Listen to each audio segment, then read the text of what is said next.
निसर्गरम्य कोकण आणि महाबळेश्वरला जोडणारा आंबेनळी घाट. पण याच घाटानं पुन्हा एकदा मृत्यूचा सापळा रचलाय. साताऱ्यातील 8 तरुण जे कोकणात हसत खेळत सुट्ट्यांचा आनंद घ्यायला गेले होते. रात्रीच्या अंधारात एका तीव्र वळणावर त्यांची स्कॉर्पिओ गाडी थेट 1000 फूट खोल दरीत कोसळली आणि क्षणात होत्याचं नव्हतं झालं. चेंदामेंदा झालेली गाडी आणि विखुरलेले मृतदेह. आंबेनळी घाटात नेमकं काय घडलं आणि हा घाट वारंवार मृत्यूचा सापळा का ठरतोय, जाणून घेऊया या व्हिडिओमध्ये. नमस्कार, मी प्राची शिरकर, प्रहार न्यूज लाईन मध्ये आपलं स्वागत करते. सातारा जिल्ह्यातील आसगाव येथील काही तरुण 22, 23 आणि 24 मे रोजी दापोली तालुक्यातील हर्णे परिसरात फिरण्यासाठी गेले होते. सुट्ट्यांचा आनंद लुटल्यानंतर काल 24 मेच्या रात्री ते परताच्या प्रवासाला लागले. पोलादपूर आणि महाबळेश्वरच्या दरम्यान असलेल्या आंबेनळी घाटातून त्यांचा प्रवास सुरू होता. रात्रीची वेळ, घाटातील अंधार, दाभिल गावाजवळ एका तीव्र आणि अत्यंत धोकादायक वळणावर चालकाचे गाडीवरील नियंत्रण सुटले. काळोख आणि अरुंद रस्ता यामुळे गाडी थेट 1000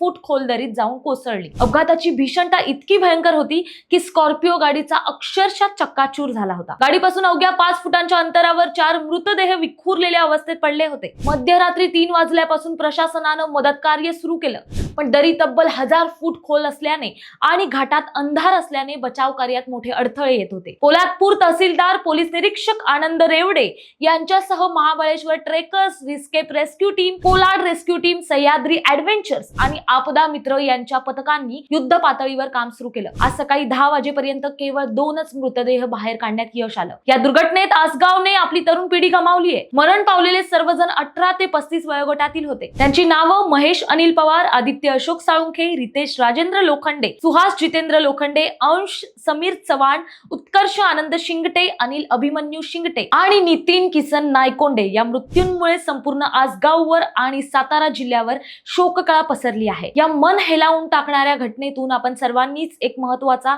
बोध घेण्याची गरज आहे. घाटाच्या वळणदार आणि अनोळखी रस्त्यांवरून प्रवास करताना विशेषतः रात्रीच्या वेळी अतिशय सावधगिरी बाळगा. गाडीच्या वेगावर नियंत्रण ठेवा आणि सुरक्षिततेला नेहमी प्राधान्य द्या.